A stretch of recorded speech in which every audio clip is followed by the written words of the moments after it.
Inilah kejadian yang sangat menggemparkan dunia pertarungan. Bagaimana tidak, Buakaw yang sulit ditumbangkan pada saat itu malah ia dibuat tak berdaya. Ya, petarung itu adalah Andre Dida, fighter MMA yang baru bergabung dengan kickboxing.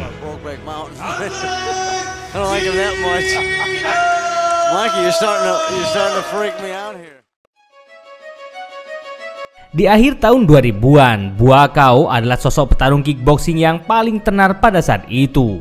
Sangat sulit rasanya ada petarung yang mampu mengalahkannya. Kalaupun kalah, pasti ia dicurangi. Jika tidak, pasti ada sesuatu yang membuat dirinya mengalah. Seperti saat ia melawan Yoshihiro Sato pada tahun 2008. Dalam laga debate ini sudah jelas Buakaw dengan mudahnya mengalahkan Sato.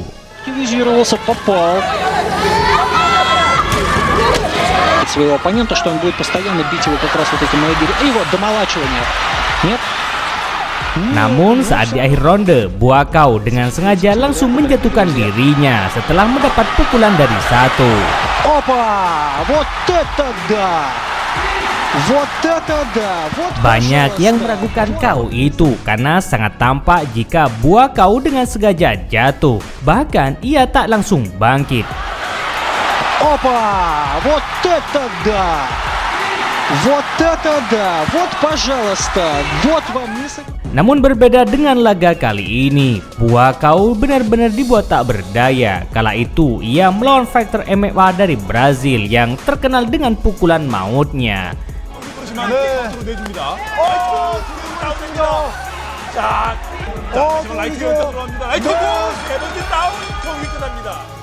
Andre Dida masuk ke dalam arena dengan topeng kebanggaannya.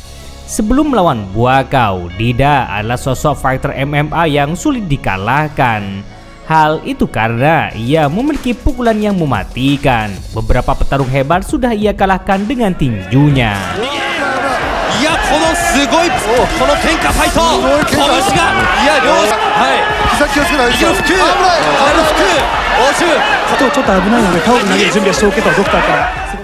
Dan hari ini ia dipertemukan dengan Buakaw, sang dewa Muay Thai yang sebelumnya sudah dikalahkan oleh Sato dan Albert Kraus. Duel ini merupakan babak kualifikasi K1 Walk Mag 2009.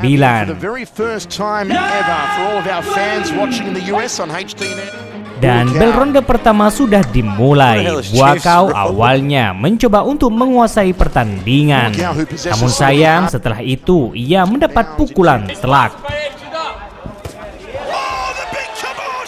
Kerasnya pukulan hook itu membuat Buakaw langsung tumbang. Beruntung Buakaw langsung bangkit. Meski mampu bangkit, namun kondisinya sudah setengah sadar. Dan benar saja Buakaw kembali mendapat pukulan telak. Beruntung tali ring masih membantunya.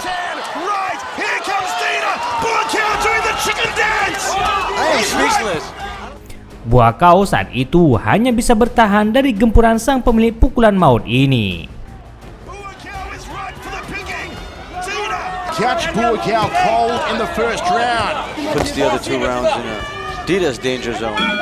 Setelah bel berbunyi, penggemar Buakaw sedikit lega karena ada waktu untuk memulihkan kondisinya.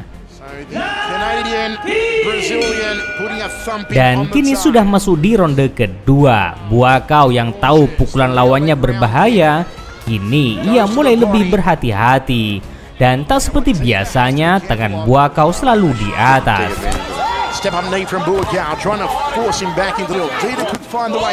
Pukulan Dida kembali mendarat dengan telak. Namun kali ini Buakaw tetap kokoh. Bahkan Buakaw membalasnya dengan lebih kejam lagi.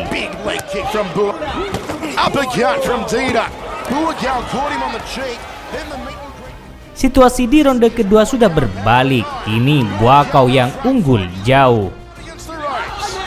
Dida needs to start changing positions, going left or that knee is weak. Obviously taking over this fight, but he's also taking the fight out of Dida. Dida is almost like Memasuki ronde ketiga atau ronde terakhir, Buakaw yang tahu poinnya yang sama, akhirnya ia tampil lebih menggila. Buakaw tak ingin kembali merasakan kekalahan sebelumnya yang hanya kalah poin dari Albert Cruz. He throws off the armband. Did you see that? He threw off the armband. This is Buakaw, Rimland. Tita's got to get off the ropes here. Di ronde akhir ini, pemilik pukulan maut itu hanya bisa bertahan dari gempuran Buakaw. Sangat terlihat jika di ronde akhir ini Buakaw selalu mendominasi. Tita almost turning his back. Are you really that out of shape? You can't go 3 rounds? Namun apa yang terjadi setelah bel berbunyi, Buakaw yang sudah yakin jika ia akan menangkan di laga ini, malah hasilnya sangat kontroversi, yakni draw. 28, we're going to go an extension round. 28, all three. Yang akhirnya kedua petarung kembali menjalani ronde tambahan atau ronde penentuan. Meski sedikit kecewa dan kondisi stamina yang sudah lelah, Buakaw masih memberikan duel terbaiknya. Now is the time to dig. Now is this is it. And you can see the aggression on Buakaw's face now, grunting as he throws to the body and again dumps Tita in the neutral corner. Termasuk Dida, ia hanya bisa bertahan meski kondisinya sudah kepayahan. Dida is finished. He doesn't want to fight. Tita is just trying for a Hail Mary. Lead in the midsection from Buakaw. Physically, but mentally and emotionally. But you know what? If Buakaw really, there's not a doubt in anybody's mind, but Dan Dida tahu jika ia sudah kalah jauh dari Buakaw. Rules. Referee's gonna yellow card him here for excessive clinching. Tita is a spender. That's what's going on with Dida. He's just tired. I mean, he caught his leg and he could have. Chorus line has the Thai legend. Big overhand right. Ladies and gentlemen. Dan benar saja, setelah diumumkan, Buakaw yang keluar sebagai pemenangnya dengan kemenangan mutlak. Across the board, 10-8 says the second judge. And Terlepas dari kekalahan ini, setelah laga, Andre Dida mengaku bangga karena ia menjadi petarung yang pernah membuat Buakaw ke knockdown.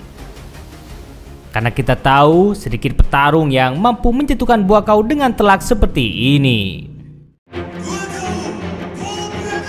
Namun sangat disayangkan, setelah Buakaw masuk babak semifinal, ia malah harus mengalami kekalahan dengan cara yang kontroversi. Kala itu, ia melawan Andy Souwer, petinju hebat dari Belanda. Sama seperti saat melawan Dida, Buakaw awalnya sudah mampu mendominasi.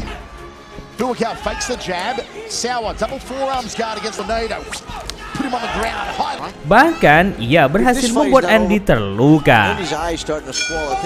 Melihat poin itu, jelas Buakaw dan timnya saat itu sudah yakin menang.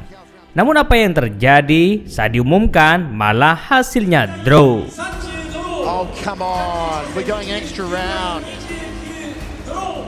Dan lagi-lagi keduanya harus menuju ronde penentuan. Tak seperti sebelumnya, Buakaw sepertinya sudah mulai kelelahan. Namun berbeda dengan Andy Souwer, malah ia tampil lebih baik.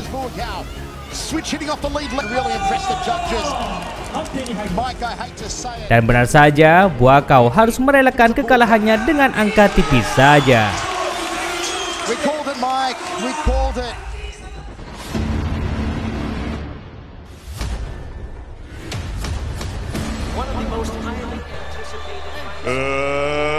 Let's get her!